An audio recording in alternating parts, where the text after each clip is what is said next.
Chapter 3, Close Quarters. You're hard at work, all alone in the barn. You're so focused that you startle when you hear the barn door swing open. You turn and see...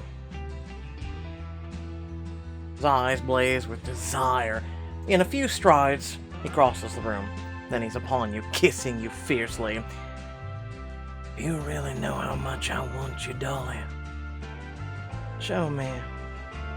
You feel Kit's smile against your mouth as he takes your hands in his, raising them over your head to pin you against the barn wall. Do you like that, Dolly? I'm assuming we're napping.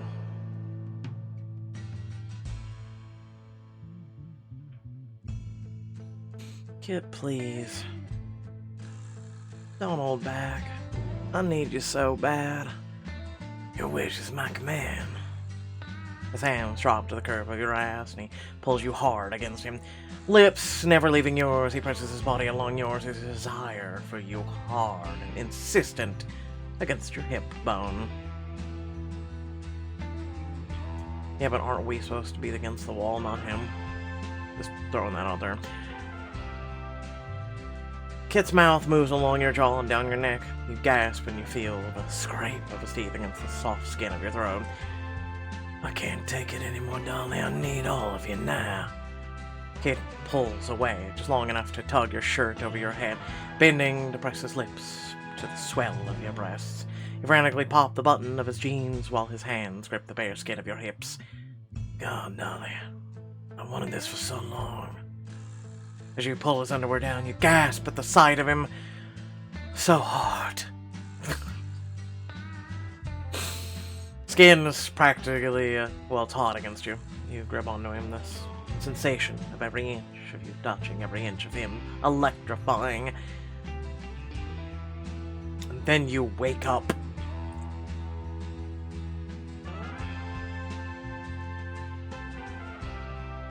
You can just feel his hand moving lower when a loud clanging rings out through the barn. Where the hell is that coming from? The noise grows louder and louder, and you cover your ears to block it out. Coldness? You blink awake in your bedroom, damp with sweat. Reach over to your phone to disable the alarm, then flop back onto the bed. Oh, it's not enough that I daydream about him, but now he's interrupting my sleep. How am I ever gonna work alongside him? As Austin's voice drips up from the kitchen, severing the last tether to your dream. You swing yourself out of bed.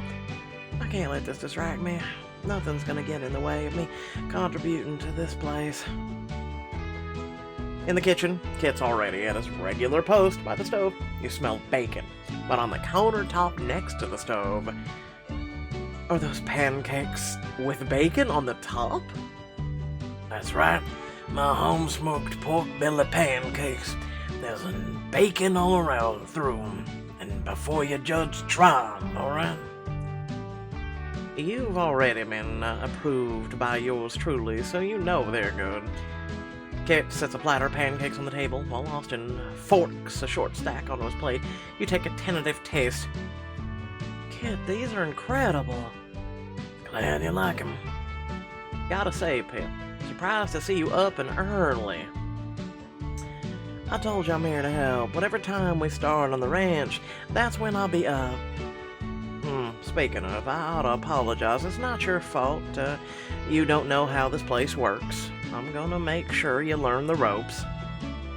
Wow, Austin. About time. I've been chomping at the bit ever since I got here.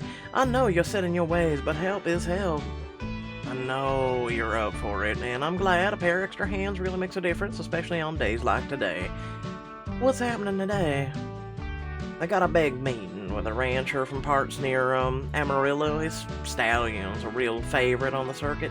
Huge promises a stud. If we get the horse for the right price, I reckon we'll have the best breeding horses in Oklahoma for years to come. That's incredible, Austin. So when do we go? I'm heading off now.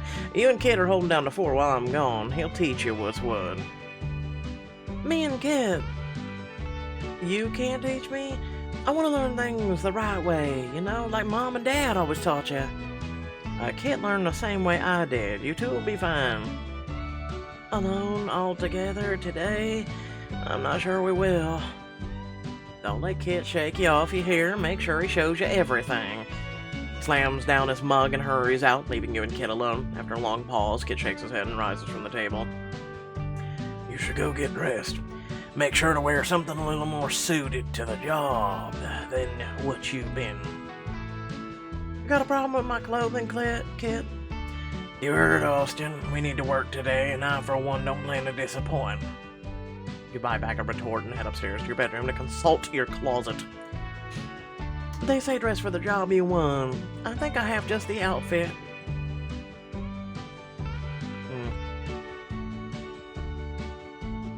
I mean, I guess. It's got a giant belt. Like, what the hell? Whatever. Can't imagine Kit will have any complaints about this. I'm working in all kinds of ways. You head outside and find Kit waiting on the porch, hands in his pockets. His eyes widen as they take in the sight of you. What do you think? This working for you? His eyes move up and down, every inch of you. His gaze so intense it's almost like a touch. You look good. His voice drops to a mumble as he palms the back of his neck. You know, we're ready to work. His gaze lingers on you for a moment longer, and then he turns away, forcing himself to break a stare. Right, let's get going. Try to keep up. He sets off with a fast clip. You do your best to match his pace, but Kit's stride is longer than yours. No problem.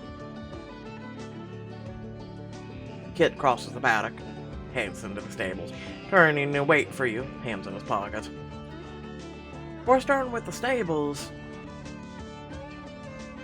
I already know this stop on the tour.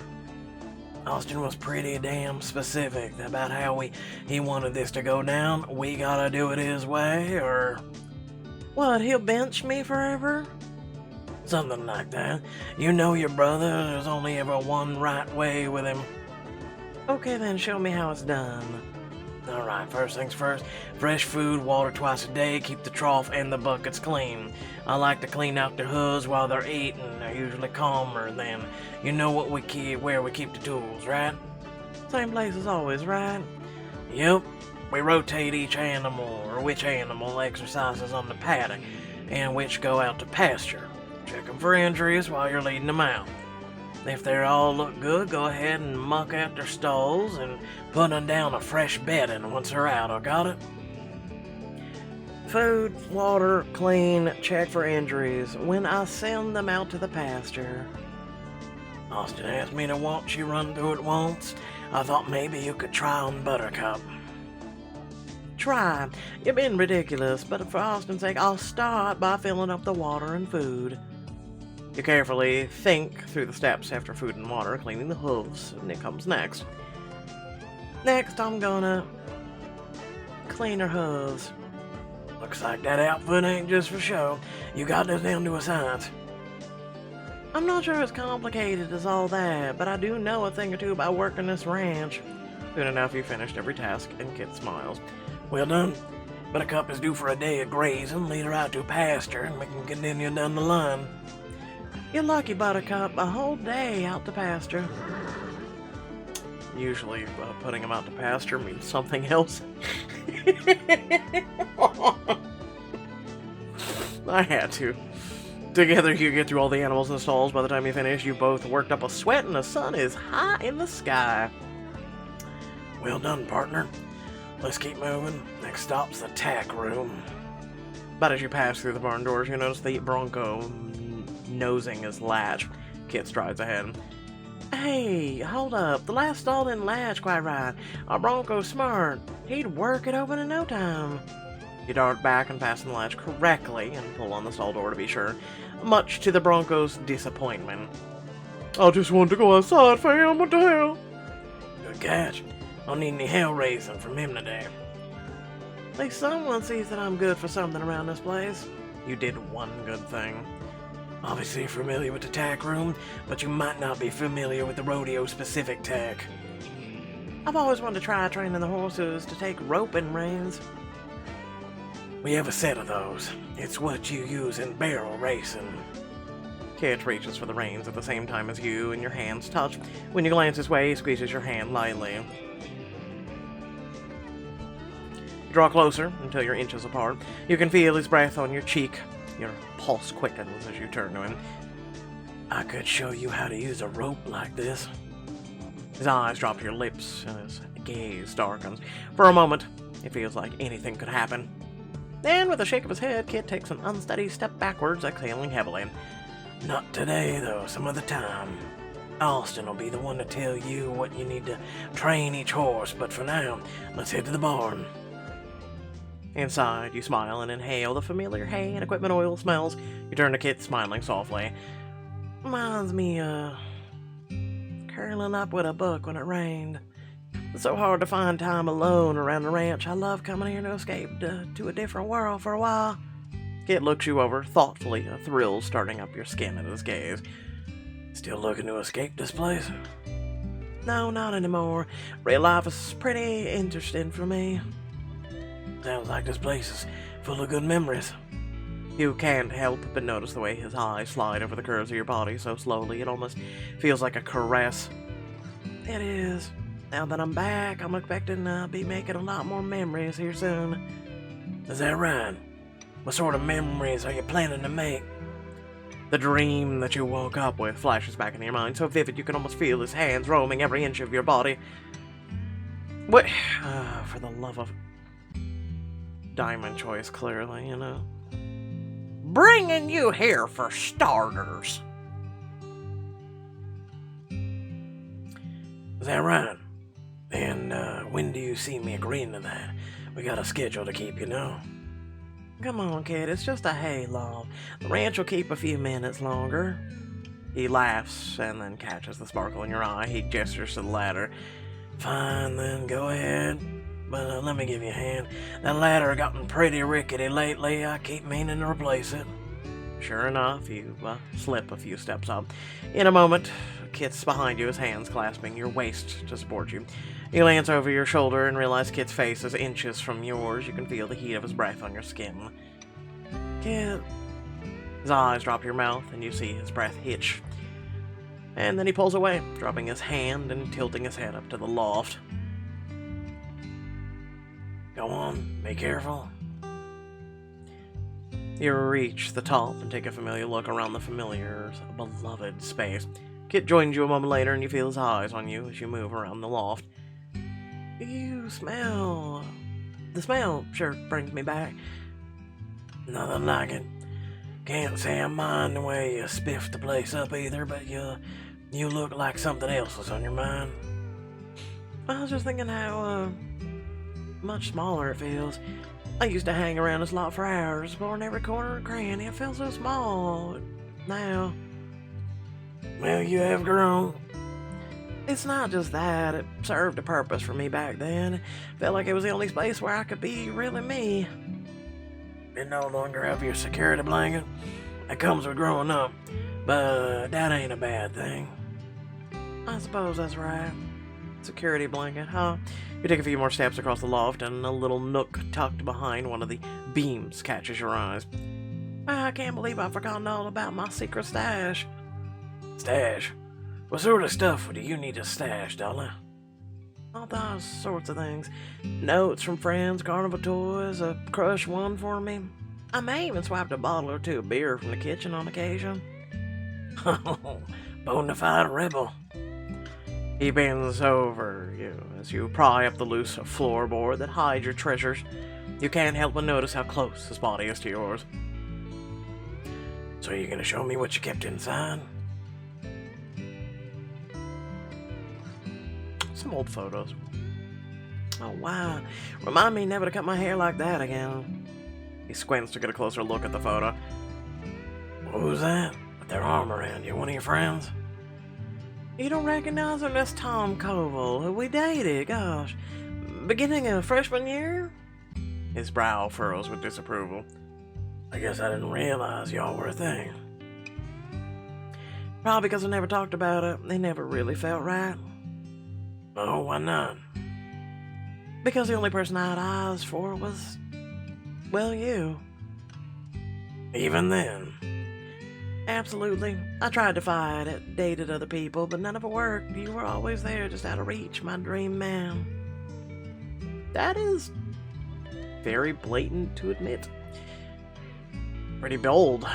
Kit grows silent as he stares at the faded photo in your hand, and then he turns to you. There's a heat in his gaze.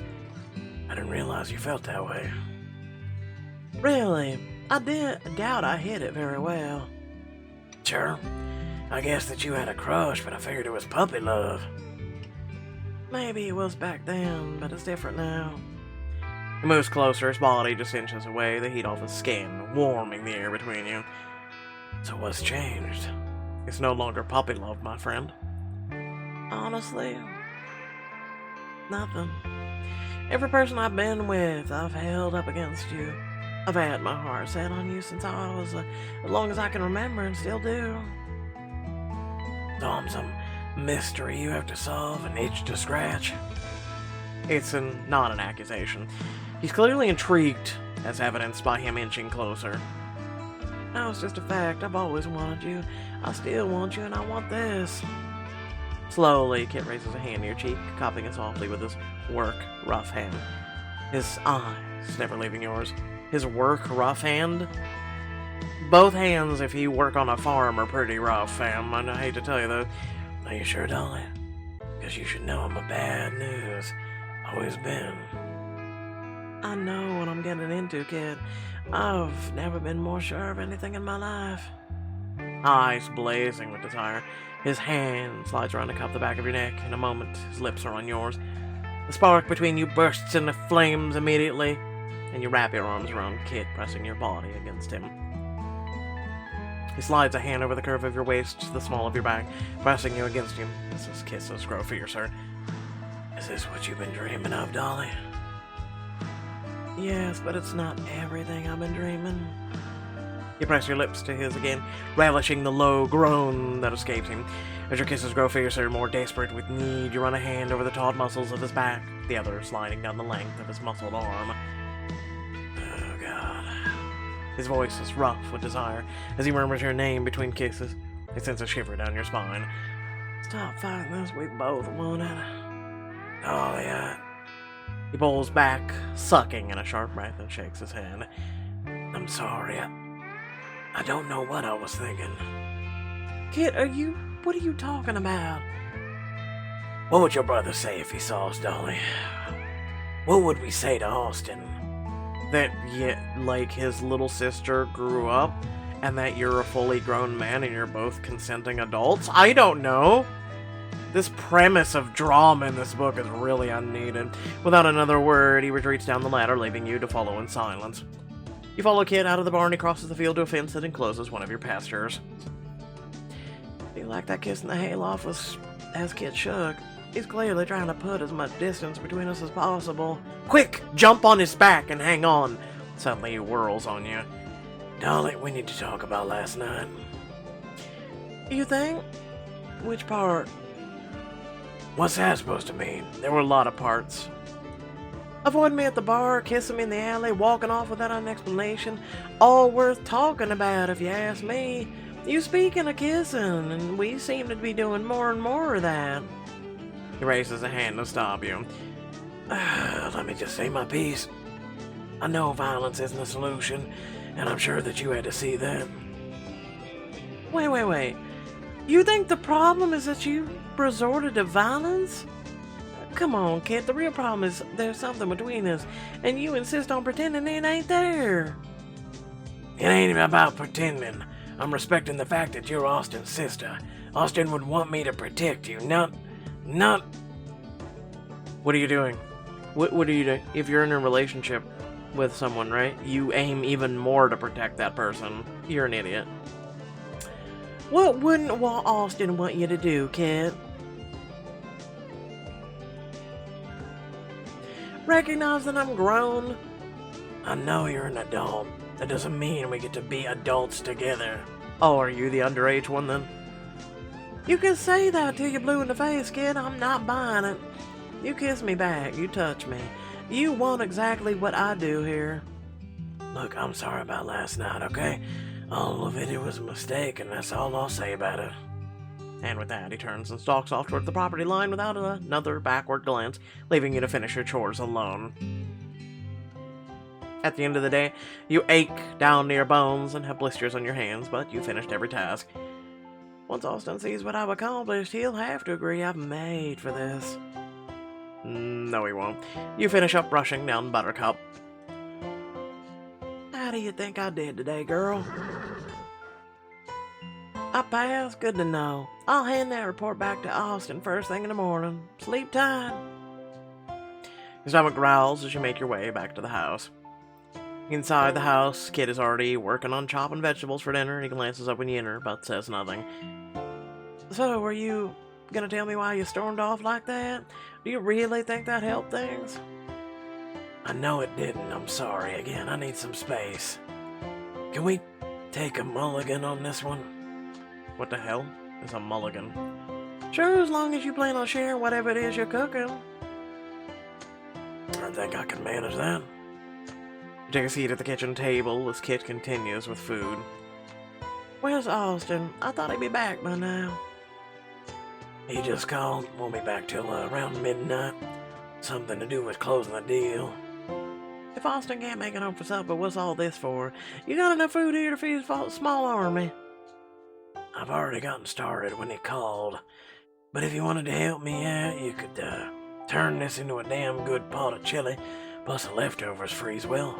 It might be nice to have a chance to, talk. Promise I won't run off this time. I'd love to. Fine.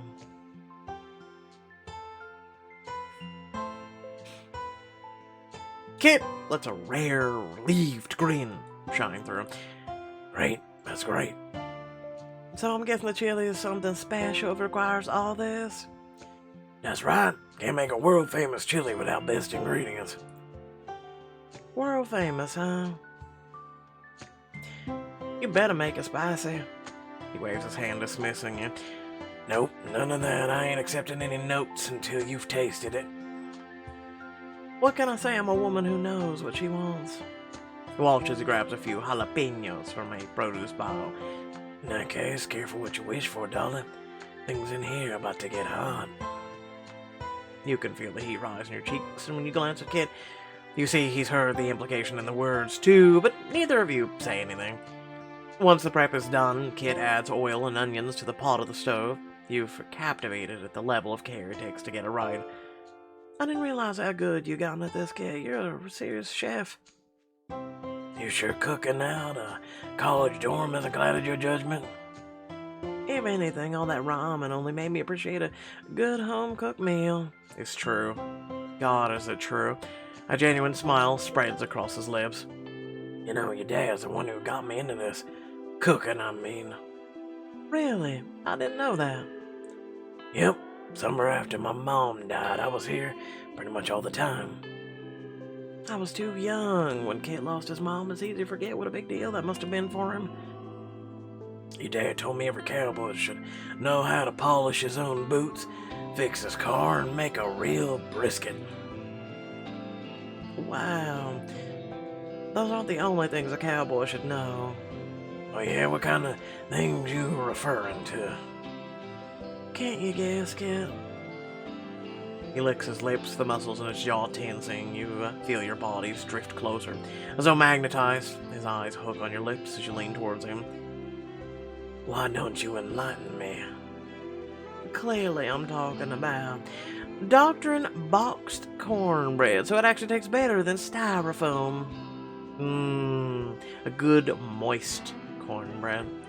Kit exhales sharply, shaking his head, a hint of a smile twisting the corner of his mouth.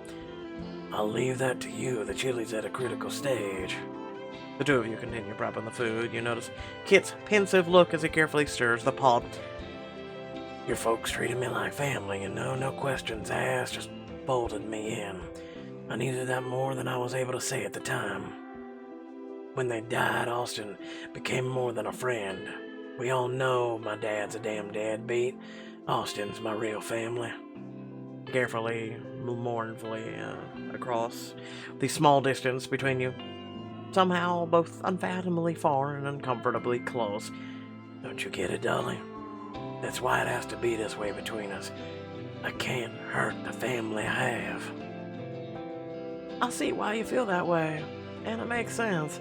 Your loyalty to Austin is one of my favorite things about you. So we're agreed. Nothing can happen. I didn't say that. I care about you, kid. I would never want to cause you pain, but this thing we're feeling, it's real. Okay, say it is. I still can't cross that line. I can't. If I did... He doesn't dare to finish that sentence. This is how it has to be. Please say you understand. I may not agree, but I understand why you feel that way. Thank you, darling. I appreciate it. You continue cooking in silence, but it feels more comfortable. Somehow. Honest. Before long, a timer dings, and Kit pulls the lid from the pot. A delicious aroma wafts over you, prompting your stomach to growl. That smells heavenly. Just wait till you try it. Kit may not want to accept what's going on between us, but he can't deny it if I show him. Woman, I swear, I should feed a bite. Didn't my dad teach you anything? A chef always needs to taste his food first. You dip a wooden spoon into the pot and offer it to Kit. His eyes never leave your face as he closes his mouth around the curve of the spoon. How's it taste? Delicious. Oh, you've got The tiniest drop clings to the corner of his mouth. Without thinking, you swipe your thumb across his lip. You let your thumb linger there, the stubble along his jaw grazing against your hand. The touch feels dangerously intimate. Dolly. His voice has dropped to a husky whisper. You lean in instinctively until your lips are just inches away from his. Is this okay? Your finger brushes his cheeks. He raises a hand to cover yours, keeping you close. Yes. Is this? Swallow hard, your entire body thrilling to the tiny touch, and when you speak, your voice is barely a whisper. It's more than okay. In an instant, the flames you swore were dormant flare to life. He pulls you flush against him, chest to chest. You place a hand over his heart and feel it pounding through the fabric of his shirt. Damn it, you... Suddenly his lips are on yours, and you kiss him back, holding on to one another tightly, almost desperately. His hands lie down the buckle of your belt, eyes aflame with need, when... Oh, you know it's Austin! Yes! Ruined your moment. Because, you know, that's how Pixelberry plays this crap. Kid startles away from you, eyes wide, clearly surprised at how quickly things progressed. Kid, just wait a second. He shakes his head, snatching the phone from his back pocket and taking another step away before answering. Hello? Yep, all good here. Alright, see you soon. He hangs up, swallowing hard. Austin's on his way home. He'll be happy to know he's got a warm meal waiting for him, finer than anything he could get in Amarillo, too. Speaking of, let's dig in while it's hot. As you take your seats to the table, Kit raises his glass. Here's to you coming home. You clink your glass to his, and you can't help but think how uncomplicated this could be if only Kit would let it.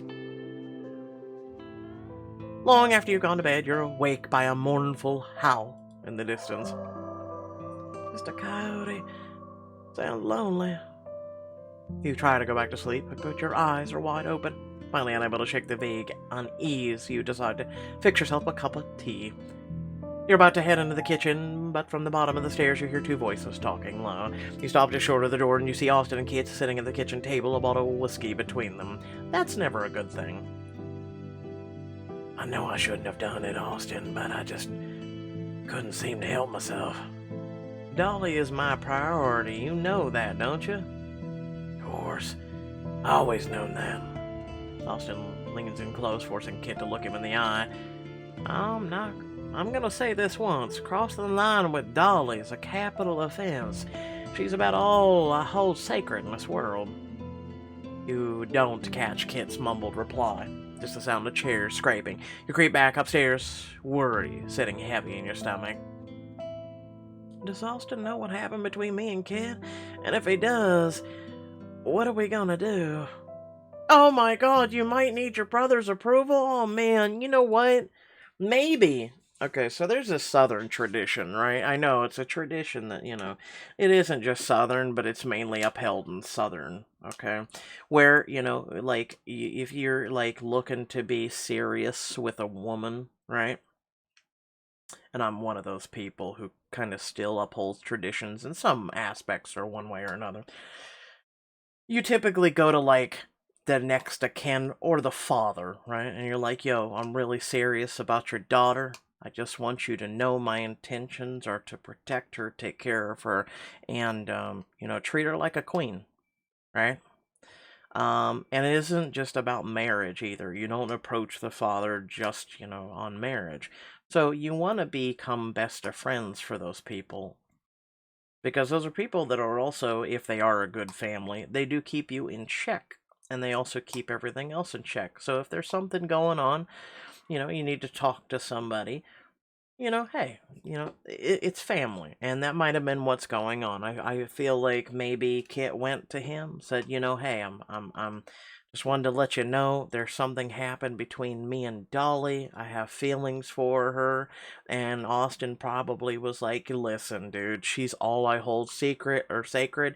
And if you go this way, like, I'm going to kick your ass if you hurt my sister. And Austin knows that Kit is a dog. He's dated plenty of women. The whole town knows that, okay? So he is a player, okay? So you do it to my sister, I'm gonna break your kneecaps, okay? That's how this shit works, fam, okay? Because you hurt the family. Listen, I may like the shit out of you, but listen, that's my blood right there. That's my family, okay? You hurt my family, and I'm coming for you, okay? Like, that's how this shit works. So without further ado, hopefully you all enjoyed that. Please remember to like, share, and subscribe. Head down the description below, links on social media, Discord, if you'd like support to me and this channel, would be highly appreciated. Hopefully you guys are staying out of this whole mess that's going on in this world, and my best advice to you is change the channel. I know it may sound callous, and I know it may sound numb, but there's literally and figuratively no thing no one can do unless you literally want to buy a plane ticket and head over there.